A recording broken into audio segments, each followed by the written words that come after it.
నమస్తే, welcome to 99 TV. ఇండి కూటమి సమావేశం. సరే, హాజరైన వాళ్ళు ఎవరు? లబ్ధ ప్రతిష్ఠులు హాజరయ్యారు. గౌరవ రాహుల్ గాంధీ గారు, గౌరవ మమతా బెనర్జీ గారు, ఇంకా పలు గౌరవాలు. ఎవరెవరు? అఖిలేష్ యాదవ్, అలాగే సుప్రియా సూలే. ఆల్మోస్ట్ దేశంలో చెల్లని కాసులన్నీ ఒకచోట జమ అయ్యాయి కాన్స్టిట్యూషన్ క్లబ్లో. ఈ సీన్ చూస్తుంటే పవన్ కళ్యాణ్ సినిమా గబ్బర్ సింగ్ అనే ఒక మూవీ ఉంటుంది. అందులో కమెడియన్స్ అందరినీ కూర్చోబెట్టి ఆయన ఒక పాట పాడిస్తాడు. దానికి ముందు ప్రియాంబుల్ సీన్ ఉంటుంది. అచ్చం అలాగే ఉంది. నిరాశ, నిస్పృహ, దైన్యం ఇవన్నీ గూడు కట్టుకొని ఉన్నాయి అక్కడ కూర్చున్న వాళ్ళు. ఆ ఎంపిక, ఆ కూర్పు కూడా భగవంతుడు ఎట్లా చేస్తాడో తెలియదు. కానీ ఇలాంటి వాళ్ళందరినీ ఒకే చోట కూర్చోబెట్టి ఒక గొప్ప ఐకమత్యం గురించిన ఒక ప్రబోధం నేను విన్నా. ఇంతకీ ఇండి కూటమి దట్టు వాళ్ళు అక్కడ పైన రాసుకున్నారు INDIA అని. ఇండియా అని ఎట్లా రాసుకుంటారు? ఇండి అలయన్స్. అది భారతదేశంలో ఉన్న అక్షరాలు తీసుకెళ్ళి దానికి అక్కడ కూటమిగా పెట్టుకొని దాన్ని ఏదో అసలు ఇండియా మొత్తాన్ని వాళ్ళే రిప్రజెంట్ చేస్తున్నట్టు అదొక తప్పుడు సంకేతం పంపించింది. అండ్ రాంగ్ టైమింగ్ అంటారు. ఆ కాక్రోచ్ వాళ్ళ గొడవ అయిపోయిన రెండో రోజు పెట్టుకున్నారు వీళ్ళు. ఇది మరోవైపు కరెక్ట్గా అక్కడికి ఒక 1 or 2 kilometers దూరంలో మరి భూపేంద్ర యాదవ్ ఇంట్లో 20 మంది TMC ఎంపీలు వెళ్ళి ఎన్డీఏతో చర్చలు జరిపారు. అదే సమయంలో ఒక్కోసారి కాలం అట్ట కలిసి వస్తుంది. దాన్ని రాహుకాలం అంటారు, అదే రాహుల్ కాలం అంటారు. ఈ మొత్తం అంశాలకు సంబంధించి సమగ్ర విశ్లేషణ చేయడానికి మనతో ఉన్నారు political analyst and senior journalist Suresh Kuchetla గారు. సార్ నమస్తే. నమస్కారం. రాహుకాలమా, రాహుల్ కాలమా? రాహుల్ కాలం రాదండి, రాహుకాలంగానే ఉండిపోతుంది. దీనికి కారణాలు చాలా ఉన్నాయి. ఒకటి, నిన్న జరిగిన మీటింగ్లో పెద్ద పార్టీలు ఎంతమంది వచ్చారో ఒకసారి మీరు కౌంట్ చేయండి. అంటే ఆ స్టేట్లోనే, ఎందుకంటే అంత రీజనల్ పార్టీస్, నేషనల్ పార్టీ ఎవరు లేరు. ఒక CPM, CPI నేషనల్ పార్టీ అని చెప్పొచ్చు. కానీ వాళ్ళకి కేరళ బయట లేకుంటే తమిళనాడులో స్టాలిన్ ఇచ్చిన సీట్లు మినహా, ఇక్కడ రేవంత్ రెడ్డి గారు ఇచ్చిన సీట్లు మినహా వీళ్ళకి ఏం రాదు. ఆన్ దేర్ ఓన్ వాళ్ళు గెలవలేరు ఎక్కడ. మనం వెస్ట్ బెంగాల్లో చూసాం. ఒకటారి 34 సంవత్సరాలు పరిపాలించిన వెస్ట్ బెంగాల్లో ఎక్కడ లేకుండా పోయారు. ఒక్క సీట్ వచ్చింది అసెంబ్లీలో. మనం చూడాల్సిందంటే ఈ కూటమి ఏమేంటి. మీరు ఎప్పుడైనా మనకు దీనికన్నా ముందు చంద్రశేఖర్ టైం నుంచి ఇందర్ కుమార్ గుజ్రాల్, ఈవెన్ వాజ్పేయి గారిది, అది కాకుండా దేవగౌడ, మన మన్మోహన్ సింగ్, దానికన్నా ముందు నరసింహరావు, వీళ్ళందరూ కోయిలిషన్ గవర్నమెంట్ నడిపించారు. మన ప్రేక్షకులు కూడా గుర్తుపెట్టుకొని 1989 తర్వాత, అంటే 85-89 మన రాజీవ్ గాంధీ గారు పరిపాలించిన 84 నుంచి 89, ఇందిరాగాంధీ గారు చనిపోయిన తర్వాత, ఆ 89 తర్వాత ఇవాళ దాకా, అంటే మోదీ గారు వచ్చేదాకా 2014 దాకా ఒక అలయన్స్, ఒక సింగిల్ పార్టీకి మెజారిటీ ఎప్పుడు రాలేదు. సరే అనొచ్చు ఇప్పుడు బీజేపీకి 2024లో పోయింది కదా అని చెప్పొచ్చు. Yes, correct. కానీ అంత దూరం కూడా కాదు కదా, దగ్గరకు వచ్చి కొంచెం పోయింది. వీళ్ళు చాలా దూరం, 130-140 ఉంటారు, మిగతా అందరు సపోర్ట్ చేస్తారు. ఒక టైం నాకు గుర్తుంది, కమ్యూనిస్ట్ వాళ్ళకి 54 సీట్లు ఉండే ఎంపీలు. అప్పుడు వెస్ట్ బెంగాల్, కేరళ అంతా వాళ్ళు గెలుస్తుండే. వాళ్ళు సపోర్ట్ చేశారు కాంగ్రెస్ని ఒక టైం. ఆలోచించండి. ఇదే కాంగ్రెస్, కమ్యూనిస్ట్ వాళ్ళు కేరళలో కొట్టుకుంటారు. ఇప్పుడు నిన్న జరిగిన మీటింగ్లో అదే పెద్ద అబ్జెక్షన్ చేశారు. CPM రిప్రజెంటేటివ్స్ వచ్చి, జాన్ బ్రిటాస్ లాంటి వాళ్ళు వచ్చి, ఇదేంటి మా ముఖ్యమంత్రిని మీరు తిట్టడం, కేరళలో వచ్చి అది కూడా లోకల్ లీడర్స్ తిట్టితే మేము అర్థం చేసుకోవచ్చు, ఆయన దొంగ దొంగ దొంగ అంటున్నారు. కానీ మీలాంటి వాళ్ళు, అంటే రాహుల్ గాంధీ, మల్లికార్జున్ ఖర్గే లాంటి వాళ్ళు వచ్చి కూడా అదే పాట పాడారు. పినరాయి విజయన్ దొంగ, పినరాయి విజయన్ స్మగ్లర్, పినరాయి విజయన్ కూతురు డబ్బులు తీసుకుంది, లంచం తీసుకుంది అని చెప్పేసి. అప్పుడు మేము వచ్చి మీతో ఎందుకు కూర్చోవాలంటున్నారు? ఏది వచ్చి కూర్చున్న తర్వాత అడుగుతున్నారు ఈ ప్రశ్న. ఎందుకు వచ్చారో నాకు అర్థం కాదు. ఎందుకంటే మేబీ తిండి పెట్టారేమో ఆ రోజు నిన్న, దానికోసం వచ్చి ఉంటారు. ఎందుకంటే వాళ్ళకి ఇప్పుడు ఎక్కువ ప్రసక్తి ఎక్కడ లేదు కదా. పాపం చాలా కష్టం, వాళ్ళ దారుణం వాళ్ళ పరిస్థితి. కానీ మాట్లాడితే చాలా పెద్ద మాట్లాడతారు, ఏదో వీళ్ళ దగ్గర 100 సీట్లు ఉన్నట్లు మాట్లాడతారు. ఓకే, ఇదే మనం అర్థం చేసుకోవాలి కమ్యూనిస్ట్ వాళ్ళ సంగతి. ఇంకోటి సమాజ్వాదీ పార్టీ, ఆయన పాప నిజం చెప్పాడు, నేను నాకు భయం వేస్తుంది అన్నాడు. ఆలోచించండి, ఒక పార్టీ లీడర్, అది కూడా ఇంత అబ్సల్యూట్ లీడర్. పొలిటిక్స్లో ఎవరు ఎప్పుడు చెప్పారు మేము ఓడిపోతామని ఎవరు చెప్పరు. కానీ ఫస్ట్ టైం బహుశా నేను చూసి 2 ముఖ్యమంత్రులు, అంటే ఒక ముఖ్యమంత్రి, ఒక పార్టీ లీడర్, అక్కడ JMM హేమంత్ సోరెన్, ఇక్కడ సమాజ్వాదీ పార్టీ అఖిలేష్ యాదవ్, మాజీ ముఖ్యమంత్రి, ఇద్దరు అంటున్నారు మాకు భయం వేస్తుంది. భయం ఏంటంటే బీజేపీ వాళ్ళు ఇప్పుడు చూడండి, బీహార్ గెలిచారు, ఓడిపోతారు అనుకున్నారు. హర్యానా ఓడిపోయింది అనుకున్నారు, అక్కడ గెలిచారు. బీహార్ గెలిచారు. దాని తర్వాత వెస్ట్ బెంగాల్ గెలిచారు. ఇప్పుడు వెస్ట్ బెంగాల్ గెలవడం ఒక్కటే కాదు, ఉన్న పార్టీని కూడా ఫినిష్ చేసేస్తున్నారు, ఆపోజిషన్ పార్టీని. వాళ్ళ ఎమ్మెల్యేలు ఎక్కడ వెళ్ళిపోయారు, ఎంపీలు కనిపించట్లేదు. మా సంగతి ఏంటి అని అడుగుతున్నారు. సమాజ్వాదీ పార్టీకి తెలుసు చాలా క్లియర్గా, రాబోయే 2027 ఎలక్షన్లో ఉత్తరప్రదేశ్లో సమాజ్వాదీ పార్టీని ఆల్ అవుట్ యోగి ఆదిత్యనాథ్ గారు వెళ్ళి ఫినిష్ చేసేస్తారు. ఆల్రెడీ దాని మూవ్స్ మొదలైంది ఆల్రెడీ. దానికోసం అన్నారు ఆయన భయం వేస్తూ, ఓపెన్గా చెప్పారు. హేమంత్ సోరెన్ మీరు రాజు తీసుకోండి, ఇదే పరిస్థితిలో ఆయన ఒక మ్యాక్స్ 6 నెలల తర్వాత వాళ్ళ పార్టీ కూడా బీజేపీలో చేరిపోతారు, అంటే ఎన్డీఏకి వచ్చేసి. ఇండియాలోకి ఆయనకు తెలుసు, writing is on the wall అంటారు ఇంగ్లీష్లో, అక్కడ రాసిపెట్టింది మీకు ఫ్యూచర్ లేదు. అది మంచిదా అని అడిగితే నేను చెప్తా అది మంచిది కాదు, ఒక ఆపోజిషన్ ఉండాల్సిందే మనం. కానీ ఎట్లాంటి ఆపోజిషన్ ఏం చేసుకుంటాం మనం? రాహుల్ గాంధీ ఫస్ట్ ప్రాబ్లం, ఆయనకి లీడర్ కావాలి. ఓకే, మీకు అథారిటీ ఇచ్చినప్పుడు రెస్పాన్సిబిలిటీ ఉంటుంది దాంతో, కానీ పర్ఫార్మెన్స్ ఆల్సో మ్యాటర్స్. 99 ఎలక్షన్లు ఓడిపోయారంట, ఆయన పోటీ చేసిన ఎలక్షన్ కాదు కానీ వాళ్ళ పార్టీ పోటీ చేస్తుంది. Main election, assembly election, Lok Sabha election, municipality election, by election, ఇది అన్నిట్లో ఓడిపోయారు. ఇంకా ఓడితే సెంచరీ అయిపోతుంది, అది ఉత్తరప్రదేశ్తో ఫినిష్ అయిపోతుంది. దాంతో రాహుల్ గాంధీ ఫ్యూచర్ కూడా ఉండదు. ఎందుకంటే ఇప్పుడున్న పరిస్థితుల్లో మీరు సౌత్ నుంచి అనలైజ్ చేసుకుంటే, కేరళలో కాంగ్రెస్తో ఎవరు పొత్తు పెట్టుకుంటారు? అక్కడున్న మెయిన్ పార్టీ ముస్లిం లీగ్ పక్కన పెడదాం, అక్కడున్న కేరళ కాంగ్రెస్ పక్కన పెడదాం. Kerala Congress church supported party, Muslim league Muslim supported party. నేను నిన్ననే కేరళకి వెళ్ళొచ్చాను, అక్కడ చూస్తున్నాను పరిస్థితి. ఇప్పుడున్న పరిస్థితిలో పినరాయి విజయన్ని బీజేపీ కాదు ఎక్కువ అటాక్ చేసేది, కాంగ్రెస్ వాళ్ళు చేస్తున్నారు ఇప్పుడు కూడా. పినరాయి వ్యతిరేకంగా ఒక సిబిఐ ఎంక్వైరీ ఉండాలి, ఎవరు డిమాండ్ చేస్తున్నారు? కాంగ్రెస్ వాళ్ళు. అదే కాంగ్రెస్ వాళ్ళతో నిన్న కూర్చొని ఢిల్లీలో మేము చర్చలు జరిపాము, ఇండియా అలయన్స్ కూటమి అని చెప్పి. ఇక్కడ వాళ్ళు అంటున్నారు, అక్కడ పట్టుకొని మీరు ఏంటంటే షేక్ హ్యాండ్ చేస్తున్నారు. అదే తెలుగులో చెప్తారు, మాడి మీద కొట్టి మందేయటం. సో కేరళలో మీకు ఎవరు లేరు పొత్తు పెట్టుకోవడానికి, సిపిఎం మీ వ్యతిరేక. ఒక మీరు ఇక్కడ చెప్పినట్లనా గల్లీలో కొట్టుకుంటారు, మళ్ళీ ఢిల్లీలో కలుపుకుంటారు. తమిళనాడుకు రండి, తమిళనాడులో ఉన్న మంచి అలయన్స్ పార్ట్నర్, ఎప్పటి నుంచో సాలిడ్గా అలయన్స్గా ఉన్న పార్ట్నర్ స్టాలిన్ లాంటి మనిషి, ముఖ్యమంత్రి, ఒక ప్రధానమంత్రిగా రాహుల్ గాంధీ అనౌన్స్ చేసిన ఫస్ట్ మనిషి. ఇంకెవరికి బిలీఫ్ లేదు, రాహుల్ గాంధీ కూడా బిలీఫ్ లేదు నేను ప్రధానమంత్రి అవుతాను, కానీ స్టాలిన్ అనౌన్స్ చేశారు. అట్లాంటి మనిషిని తనేసి వెళ్ళిపోయారు, దానికోసం బ్యాక్ స్టాబర్ అని పిలిచారు వాళ్ళు. ఓకే సరే, ఇప్పుడు జోసెఫ్ విజయ్ ఉన్నాడు కదా, వాంతో పోటీ చేద్దాం. జోసెఫ్ విజయ్కి తెలుసు వీళ్ళు నాకు కావాలి చెప్పి నాకు 5 కొన్ని సీట్లు తక్కువపడ్డదని వీళ్ళు తీసుకున్నాం, లేకుంటే వీళ్ళు ఎందుకు తీసుకోవాలి? ఇప్పుడు ఏఐడిఎంకే వాళ్ళు మా వైపు వచ్చేసారు, కాంగ్రెస్ వాళ్ళని వాళ్ళు తన్ని బయట పంపించచ్చు నేను అని. మన ఢిల్లీకి వచ్చినప్పుడు జోసెఫ్ విజయ్ ఢిల్లీకి వచ్చినప్పుడు ప్రధానమంత్రిని కలిశారు, ఫైనాన్స్ మినిస్టర్ని కలిశారు, రైల్వే మినిస్టర్ని కలిశారు, అమిత్ షా గారు కలిశారు. సోనియా గాంధీని కలవలేదు, రాహుల్ గాంధీని కలవలేదు, ప్రియాంక వాద్రాని కలవలేదు, ఎవరిని కలవలేదు. వచ్చి వీళ్ళందరూ కలిసి వెళ్ళిపోయారు. ఆలోచించండి, అప్పుడు ఆల్రెడీ ఆయన మైండ్లో వచ్చేసింది వీళ్ళు పనికిరారు, 50 సీట్లు ఇస్తే 5 సీట్లు కూడా కలవరు ఈ కాంగ్రెస్ వాళ్ళు తమిళనాడులో. అదే 5 సీట్లు కూడా నా సింపతితో కలుస్తారు వీళ్ళు, నా సపోర్ట్తో కలుస్తారు, లేకుంటే 100 రౌండ్ పంచాయతీ ఎలక్షన్ కూడా వీళ్ళు గెలవలేరు. అది చాలా క్లియర్గా తెలుసు. ఒక టైంలో కే కామరాజ్ లాంటి ఇంత పెద్ద లీడర్లు ఉన్న పార్టీ ఇది. కరుప్పయ్య మూపునారు, ఆఫ్కోర్స్ దాని తర్వాత చాలామంది లీడర్లు ఉన్నారులే, చిదంబరం. ఓకే, తమిళనాడు కాంగ్రెస్ ఇంత తక్కువ లీడర్లు తక్కువ కాదు వాళ్ళ దగ్గర. వీళ్ళందరూ ఉన్న ఒక పార్టీ అక్కడ 5 సీట్లు అసెంబ్లీ సీట్లు ఆన్ దేర్ ఓన్ గెలవలేరు. పోటీ చేస్తే సపరేట్గా పోటీ చేస్తే కాంగ్రెస్ ఒక్క సీటు కూడా గెలవలేరు తమిళనాడులో. ఏదో డిఎంకే ఇప్పుడు జోసెఫ్ విజయ్ సపోర్ట్ ఉంటే 5 సీట్లు వస్తాయి వాళ్ళు, అంతే. పదవి కోసం వాళ్ళు అక్కడ తీసుకుని దానికోసం అంటున్నారు.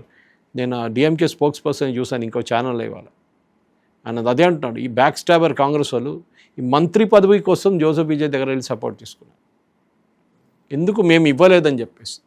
దీనికన్నా ముందున్న మినిస్టర్షిప్, అది కాకుండా ఈసారి పొత్తు పెట్టుకున్నప్పుడు కూడా అన్నారు మీరు గెలిస్తే మేము కూడా మీతో మినిస్టర్లు ఉంటారు. స్టాలిన్ చెప్పాడు సారీ కాదు.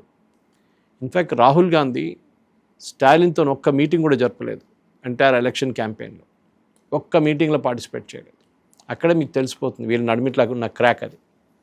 ఇప్పుడు విజయ్ కూడా పట్టించుకోరు. ఒకసారి ఆయనకి కావాల్సిన ఎమ్మెల్యేలు ఏడీఎంకేని వచ్చేసారు. ఇప్పుడు ఆయన ఫ్రీ అయిపోతారు. నువ్వు కావాలంటే వెళ్ళు, నువ్వు ఏమైనా పని చేసుకో అని చెప్పేసి. ఓకే, కర్ణాటకకు వద్దాం. అక్కడ ఏం పొత్తు లేదు. అక్కడ బీజేపీ వాళ్ళకి పొత్తు ఉంది, జేడీఎస్తో. తెలంగాణ మ్యాక్సిమం ఏఐఎంఎంతో మున్సిపల్ లెవెల్లో పొత్తు అంతే. అది ఆల్రెడీ అనౌన్స్ చేసేసారు. ఆంధ్రాలో లేరు, పార్టీ లేదు. ఓకే, దాని తర్వాత మీరు ఒరిస్సాకి రండి, అక్కడేం లేదు పార్టీ. ఇటువైపు వెళ్దాం, గుజరాత్, అక్కడ పార్టీ లేదు.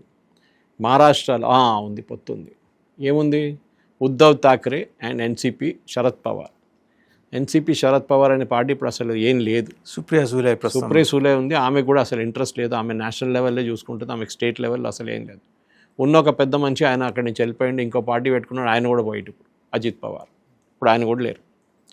బీజేపీ అక్కడ డామినేట్ చేస్తున్నారు. షిండేని పక్కన పెట్టారు.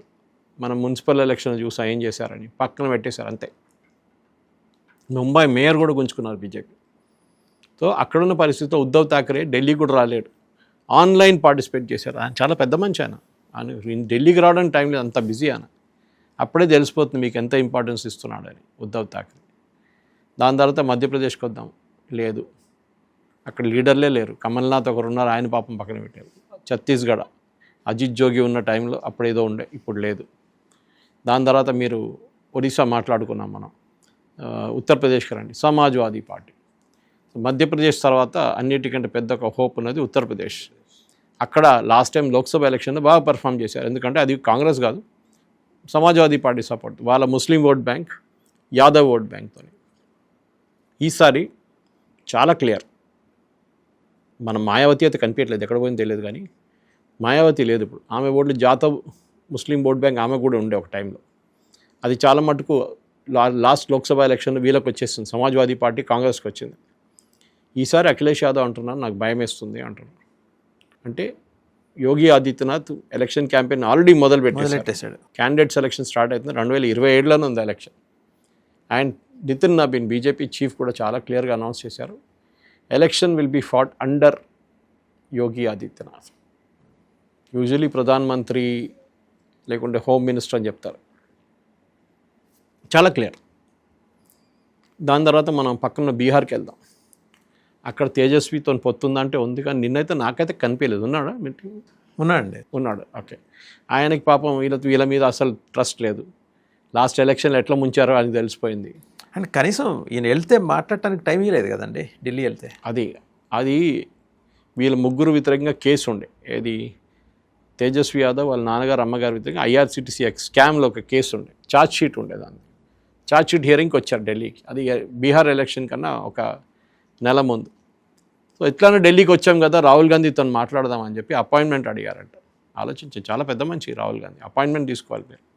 సరే అని చెప్పి అపాయింట్మెంట్ తీసుకుంటే 3 రోజులు కలవలేదు అసలు. 3 రోజులు వెయిట్ చేసి వాళ్ళకి తీసుకొచ్చి వెళ్ళిపోయారు. వాళ్ళు కోపం వచ్చి రాహుల్ గాంధీ అక్కడి నుంచి డైరెక్ట్ కొలంబియాకి వెళ్ళిపోయాడు. ఇది ఢిల్లీలో ఉన్న లాలూ ప్రసాద్ యాదవ్, రాబ్రీ దేవి అని తేజస్విని కలవడానికి టైం లేని మనిషి కొలంబియాకి వెళ్ళిపోయాడు. దాని తర్వాత మనం చూసాం చాలా మటుకు ఎలక్షన్ క్యాంపెయిన్స్ కూడా ఇద్దరు కలిసి క్యాంపెయిన్ చేయలేదు, 1 2 చేశారు అంతే. అక్కడే మీకు సీరియస్నెస్ తెలిసిపోతుంది. దాని తర్వాత ఎలక్షన్ రిజల్ట్ వచ్చినప్పుడు తెలిసిపోయింది. న్యాచురల్లీ ఓడిపోయిన తర్వాత యాక్సెప్ట్ చేయరు కదా రాహుల్ గాంధీ. కేరళలో గెలిస్తే ఓట్ చోరీ లేదు, ఈవీఎం ప్రాబ్లం లేదు, ఓటర్ లిస్ట్ ప్రాబ్లం లేదు. ఇన్ఫ్యాక్ట్ ఇంట్రెస్టింగ్గా మాథ్యూ కుడల్నాడ్ అని చెప్పి కాంగ్రెస్తో ఒక ఎమ్మెల్యే ఉన్నారు. Is one MLA I admire a lot. Parents Mathew Kuzhalnadan. ఆయన is a very famous lawyer. ఆయన చెప్తారు, నాకు ఈ కాంగ్రెస్తోని పొలిటిక్స్తో నాకు డబ్బులు అక్కర్లేదు, నేను లక్షలు సంపాదిస్తాను ఒకరోజు. I was a very famous lawyer. కేరళలో సుప్రీంకోర్టులో అన్నీ ఆర్గ్యూ చేస్తారు ఆయన. ఆయన అన్నారు మొన్న ఓపెన్గా టెలివిజన్ ఛానల్స్ ముందు చెప్పారు, ఈసారి మేము ఎలక్షన్ గెలవడానికి one of the main reasons SIR. కేరళలో చాలామంది ఫేక్ ఓటర్స్ ఉన్నారు, వాళ్ళని ఎస్ఐఆర్లో తీసేశారు, దానికోసం మేము గెలిచామని ఫెయిర్గా చెప్పారు ఆయన. అదే టైంలో రాహుల్ గాంధీ ఢిల్లీలో కూర్చొని అంటాడు, మేము సుప్రీంకోర్టుకి లెటర్ అయిపోతుంది. ఏం రాస్తారండి, సుప్రీంకోర్టు ఆల్రెడీ తీర్పు ఇచ్చేసారు, చెప్పేశారు, మీరు రాసి ఏం చేస్తారు లెటర్? సుప్రీంకోర్టు చీఫ్ జస్టిస్ తీస్తాని చదవకుండా పడేస్తారు, అంతే, చింపి పడేస్తారు, వేస్ట్. ఏంటి, ఎలక్షన్స్ ఫేర్గా జరగట్లేదు, ఎలక్షన్ కమిషన్ ఫెయిర్ కాదు, ఎస్ఐఆర్ జరిపినంత లోపాలని దాంట్లో ఈ పాత అరిగిపోయిన రికార్డే ఉంది. ఒకసారి ఒమర్ అబ్దుల్లా చెప్పారు, లాస్ట్ టైం ఎలక్షన్ ఓడిపోయిన తర్వాత 2024 లోక్సభలో ఆయన చెప్పారు రాహుల్ గాంధీకి, ఎలక్షన్ ఓడిపోతే ఓడిపోయిందని అంగీకరించండి, బీ వెరీ ఆనెస్ట్. స్టాలిన్ కూడా మొన్న అదే చెప్పారు కదా. స్టాలిన్ ర్యాలీ తీశాడు, ఊరేగింపు తీశాడు ఓడిపోయిన కాన్స్టిట్యున్సీకి వెళ్ళి. ఆలోచించండి ఆయనకి ఎంత దమ్ము ఉంటుంది. పినరాయి విజయన్ ఓడిపోయారు, ఏడ్చాడా కూర్చొని, ఓడిపోయాడు అంతే కథం. ఈయనకొక్కరికే ప్రాబ్లం ఉంది. నేను ఆ వెస్ట్ బెంగాల్లోనూ ఆమె, నేను రాజీనామా చేయను, నేను ఓడిపోలేదు అని వీళ్ళందరూ కలిసి ఓడించారా? నచ్చలు ఓడించారు వీళ్ళు. చేశారు, కరెక్టే చేశారా? ఇప్పుడు ఆమెకు పార్టీ లేదు, ఎమ్మెల్యేలు లేరు, ఎంపీలు లేరు. లాస్ట్ ఆమె నెవ్యూ కూర్చొని పార్టీ నడిపించాల్సి వస్తుంది. భజన్ మండలి అంతే ఉంటుంది. ఒక కీర్తి ఆజాద్నో లేకుంటే ఒక మహువా మైత్రానో సాగరిక ఘోష్నో ఉంటుంది అంతే. మీతో ఎవరు ఉండరు పార్టీలో. సో వాజవన్ గారు మనం అనలైజ్ చేసుకొని వస్తే మీరు రాజస్థాన్కి వెళ్ళండి. అక్కడ నిన్న చాలా డ్యామేజింగ్ స్టేట్మెంట్ ఇచ్చారు అశోక్ గెహ్లోట్ సచిన్ పైలట్ గురించి. సచిన్ పైలట్కి ఆయన పరిమితులు ఎంతో తెలియాలి ముందే. ఆయన దగ్గర ఎమ్మెల్యేలు లేరు, ఓకే. ఆయన పార్టీ హైకమాండ్ ఇన్ఫ్లుయెన్స్ చేయడానికి ట్రై చేశాడు నన్ను కిందకి దింపడానికి, ఆయనతో కాలేదు అని చెప్పి. సచిన్ పైలట్కి కొంచెమైనా ఒక ఏం చెప్తారు ఇంటిగ్రిటీ కానీ ఒక హెల్తీ ఈగో ఉంటే ఆ పార్టీ నుంచి రాజీనామా చేసి బీజేపీ జాయిన్ చేయడం బెటర్. ఎందుకంటే ఎండ్ ఆఫ్ ద డే బీజేపీకి రాజస్థాన్లో కొంత తక్కువ మంది leader. India is there but she is not a great team player. ఆమె సెల్ఫిష్ చాలా మాట. లేకుంటే నేషనల్ లెవెల్లో మాధవరావు సిండియాని ఎట్లా వాడుకుంటున్నారు బీజేపీ, అట్లనే వాడుకుంటారు. జితిన్ ప్రసాద్ ఎట్లా యూపీలో వాడుకుంటున్నారు, అట్లనే వాడుకుంటారు. జితిన్ ప్రసాద్ ఏం చేస్తున్నారండి? జితిన్ ప్రసాద్ అని ఎలా వాడుతున్నారు? ఐ మీన్ ఆయన ఒక టైంలో చాలా మటుకు పెద్ద కాంగ్రెస్ లీడర్ లేదు అందులో, కానీ ఇప్పుడు బీజేపీలో ఉన్నారు. Is a part of the cabinet. So నేనేం చెప్తున్నా అంటే మీరు మీ విలువ తెలుసుకోవాలి. మిమ్మల్ని సీరియస్గా తీసుకుంటలేరు, మిమ్మల్ని పట్టించుకోవట్లేకపోతే ఎందుకు కూర్చున్నారు అక్కడ? కమల్నాథ్ని ఇట్లనే హ్యాండిల్ చేశారు కదా. కమల్నాథ్ ఇంత పాపులర్ లీడర్ ఉన్నప్పుడు రాహుల్ గాంధీ ఆయన పక్కన పెట్టేశారు మొత్తం. సో వీళ్ళకి పొత్తు పెట్టుకోవడానికి ఎక్కడ లేదు. ఒక మినహా మహారాష్ట్ర, ఒక బీహార్, ఒక యూపీ, జార్ఖండ్ డౌట్ఫుల్. ఓకే, ఇప్పుడు 2029 ఎలక్షన్లో మేమందరూ కలిసి యునైటెడ్గా పోటీ చేయబోతున్నట్టు. మీ దగ్గర పెద్ద పార్టీలు నేను నేమ్ చేసింది 3 ఉన్నారు. సమాజ్వాదీ పార్టీ, ఒక తేజస్వి ఆర్జేడీ, ఇక్కడ మహారాష్ట్రలో ఉన్న వాళ్ళ ఏమో అలయన్స్ పేరు ఉంది, అది MBP alliance, Maha Vikas Aghadi alliance, MVA Aghadi. ఇదే ఉన్న వీళ్ళ దగ్గర. జార్ఖండ్ కలుపుకుంటే 4 అంతే, మిగతా ఎక్కడ లేదు. 23 పార్టీల్లో నిన్న చూసిన చాలామంది నవ్వు వచ్చింది నాకు. ఎన్కే ప్రేమచంద్రన్ కూర్చున్నారు దాంట్లో. కేరళలో ఒక పొలిటికల్ పార్టీ నడిపిస్తారు ఆయన. కుక్కకు బిస్కెట్లు వేసినట్లయినా ఏమి ఇస్తే అది తీసుకుంటాడు, అది గాని కలుస్తారు దాని మీద. ఇండివిజువల్గా ఆయనకి ఏ చాయిస్ లేదు. ఆర్ఎస్పీ ఏదో పార్టీ ఉంది ఆయనకి, రెవల్యూషనరీ సోషలిస్ట్ పార్టీ. ఇంకొక పార్టీ చూశాను అక్కడ మన నక్సలైట్ వాళ్ళది, సిపిఐఎంఎల్ బీహార్ నుంచి. వాళ్ళు టు సెక్యూర్ సమ్ 12 సీట్లు కలిసి ఉండే, ఈసారి పోయింది మొత్తం పోయింది, వైపౌట్ చేసేసారు వాళ్ళు. ఇట్లాంటి వాళ్ళు తీసుకొచ్చి కూర్చోబెట్టారు. వచ్చేంటి తమిళనాడు వాళ్ళు లెక్చర్ ఇస్తున్నారు, మీరు తమిళనాడులో డిఎంపీని ఎందుకు ముంచారు అని చెప్పి అక్కడ కూర్చొని కొట్లాడుతున్నారు వీళ్ళు. మీకు ముందే మీకు పొత్తు లేనప్పుడు మీరు ఎందుకు మళ్ళీ వచ్చి పొత్తు చేసుకుంటున్నారు స్టేజ్ మీద? ఒక షో లాగా. దీనికన్నా ముందున్న ఇండియా అలయన్స్ ఫోటోగ్రాఫ్ మీరు పెట్టాలి యాక్చువల్లీ. నితీష్ కుమార్, ఓకే, ఒకవైపు. ఓకే, నితీష్ కుమార్ ఇప్పుడు లేడు. ఓకే, మమతా బెనర్జీ లేకుండా ఇప్పుడు వచ్చింది. ఇట్లాంటి చాలామంది ఉన్నారు పార్టీలో. ఆ టైంలో నిలబడి అందరు చేయగలుపుకున్నాను. స్టాలిన్ లేడు. మీరు ఏం చేస్తారు? What is your objective? End objective నేను ఇప్పుడు డీటెయిల్ చేసి ఇచ్చాను మీకు. ఈసారి లాస్ట్ టైం బీజేపీ 12 సీట్లు వచ్చినాయి వాదేవన్ గారు వెస్ట్ బెంగాల్లో.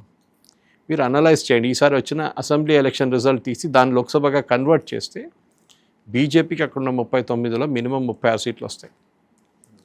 35 అని మినిమం వస్తుంది. ఎందుకంటే ఇప్పుడు దాన్ని వీళ్ళ దగ్గర ఉన్న ఎమ్మెల్యే కూడా వెళ్ళిపోయారు కదా అందరూ, వాళ్ళు కూడా లేరు ఇప్పుడు టీఎంసీ వాళ్ళు. సో వాళ్ళ ఇన్ఫ్లుయెన్స్ యూస్ చేస్తారు లోక్సభ కాన్స్టిట్యున్సీలో. అది కాకుండా ఉన్న ఎంపీలు కూడా పోయారు.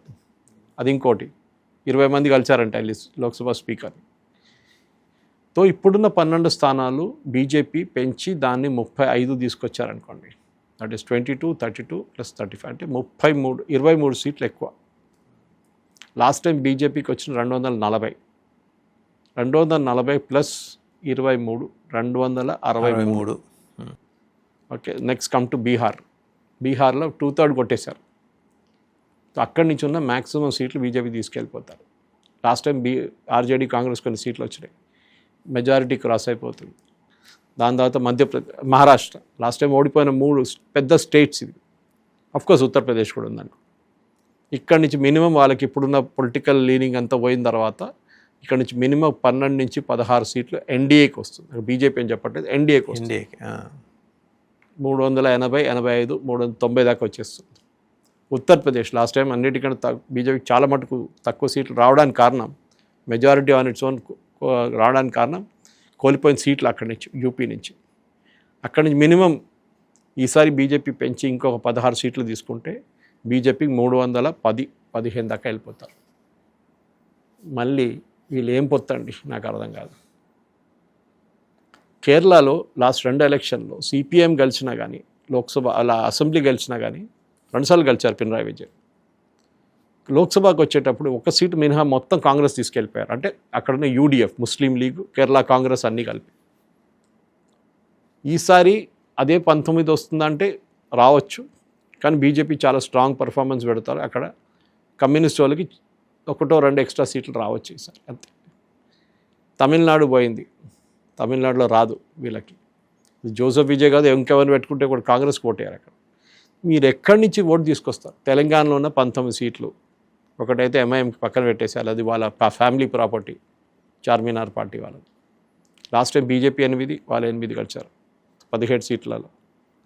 సో 8, 8, 16, 1, 17. సో 17 సీట్లు తెలంగాణలో పక్కన పెట్టారు. కర్ణాటకలో ఈసారి బీజేపీకి ఎక్కువ సీట్లు వస్తుందని ప్రాక్టీస్ ఉన్నాయి కొన్ని, కానీ మనం చూడాలి, అది ఫైనల్ ఒపీనియన్ పోల్ వచ్చినప్పుడు తెలిసిపోతుంది. వీళ్ళకి ఎక్కడి నుంచి వస్తుంది సీట్లు? లాస్ట్ టైం 100 సీట్లు వచ్చింది, 99 వచ్చింది. ఈసారి మార్క్ మై వర్డ్స్, ఈసారి వీళ్ళకి 70 కూడా రాదు, 70 సీట్లు కూడా రాదు. సో ఈ పొత్తు, నేను అలయన్స్ అని చెప్పినప్పుడు ఒక కామన్ మినిమం ప్రోగ్రామ్ ఉండాలి ఎప్పుడైనా కానీ. మనకు గుర్తుంటుంది, మన ఇందర్ కుమార్ గుజరాల్ కానీ, దేవగౌడ గవర్నమెంట్ ఉన్నాయో, చంద్రశేఖర్ గవర్నమెంట్ ఉన్నప్పుడు కూడా హర్కిషన్ సింగ్ సుర్జీత్ లాంటి మేధావులు సిపిఎం సైడ్ నుంచి వచ్చి నెలకు 2 సార్లు కలుస్తుండే వీళ్ళు.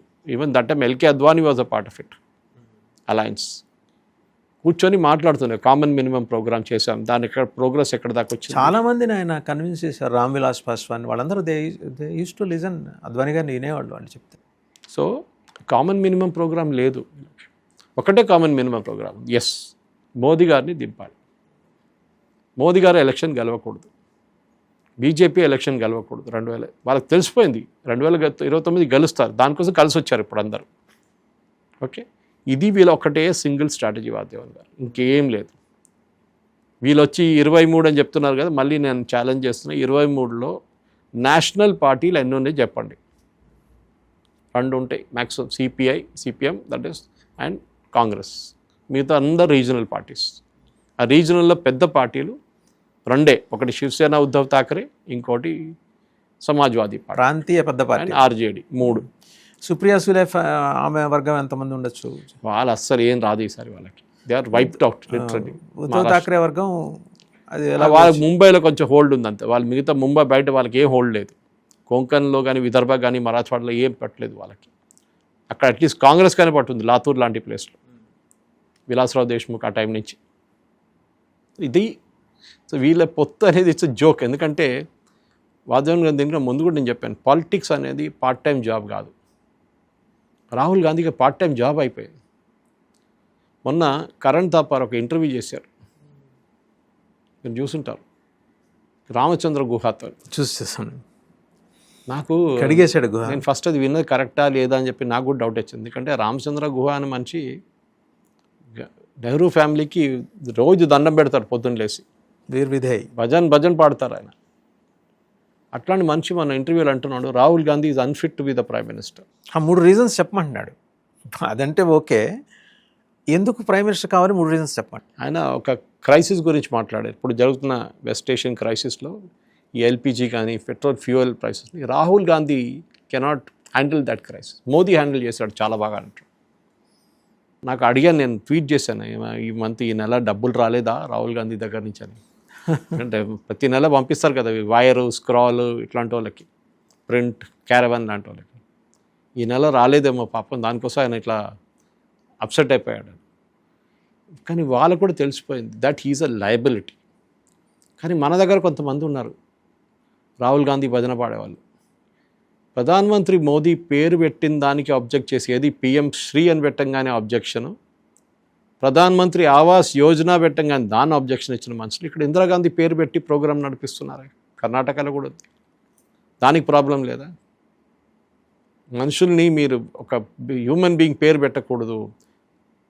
నరేంద్ర మోదీ స్టేడియం అని పెట్టారు, గ్రేట్. ఇందిరాగాంధీ ఎయిర్పోర్ట్ ఉంది కదా, ఆ family Rajiv Gandhi international airport ఉంది కదా. అట్లాంటి అన్నీ కలుపుకుంటే 200 పేరుతో ఉంది నెహ్రూ ఫ్యామిలీలో పేరు మీద. Nehru outer ring road. నెహ్రూకి ఔటర్ రింగ్ రోడ్కి ఏమో సంబంధం నాకు తెలియదు. నెహ్రూ బస్ స్టేషన్ ఏషియాలో అతి పెద్దది విజయవాడ. అన్నీ అది చెప్తాను నేను. కానీ మోదీ గారి పేరుతో ఉన్నది ఒక స్టేడియం ఎంత, అది కూడా ప్రైవేట్ స్టేడియం, గవర్నమెంట్ది కాదు. దాన్ని పక్కన పెట్టి మీరు ప్రధానమంత్రి ఇందిరా ఆవాస్ యోజన అని పెట్టారు. లేదు, ప్రధానమంత్రి ఆవాస్ యోజన అని పెట్టారు, మోదీ ఆవాస్ యోజన అని పెట్టారు. కానీ ఇందిరమ్మ ఇల్లు, ఇందిరమ్మ అది, ఇందిరమ్మ టిఫిన్లు, ఇందిరమ్మ క్యాంటీన్లు ఎందుకు? సో యూఆర్ బేసిక్లీ గవర్నమెంట్ డబ్బులు తీసుకొని మీరు ఫ్యామిలీ పార్టీ నడిపిస్తున్నారు అంతే.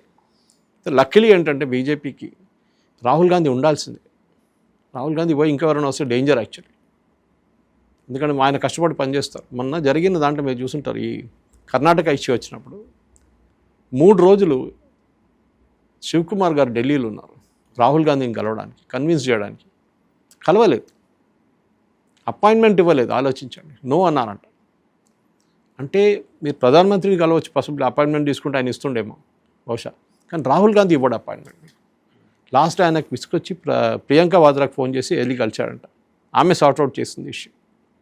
అంటే మీకు అరగెన్స్ ఉంది చూడండి, నేనే కరెక్ట్, నేనే అది. ఫోటో ఆపర్చునిటీ కోసం సిబిఎస్ఈ పిల్లలు తీసుకొచ్చి ఫోటోలు చేయడం ఏంటండి అది. అక్కడ అండమాన్స్ వెళ్ళి స్నార్క్లింగ్ చేయడం, స్క్యూబా డైవింగ్ చేయడం. మిమ్మల్ని ప్రతి చోట ఆటో రిక్షా డ్రైవర్ డ్రెస్ వేసుకొని తిరగడం, ముందు కూలీ దడుస్తుంది. ఇది ఏం చెప్తారు, అమితాబ్ బచ్చన్ సినిమాలాగా అయిపోయింది ఇది ఆల్మోస్ట్. ప్రతి దానికి ఉండే ఒక్కొక్క రోల్ ఉంటుంది దానికి. ఏం చేస్తారు నాకు అర్థం కాదు. జస్పాల్ బట్టి సిరీస్ ఉండే ఒక టైంలో హిందీలో, కామెడీ సిరీస్, అట్లనే అయిపోయింది ఇది కూడా. ఇప్పుడు సౌత్ నార్త్ చెప్పుకున్నాం, ఒకటి ఈస్ట్ వెస్ట్ కూడా. ఈస్ట్లో ఎక్కడ ఉంది సార్?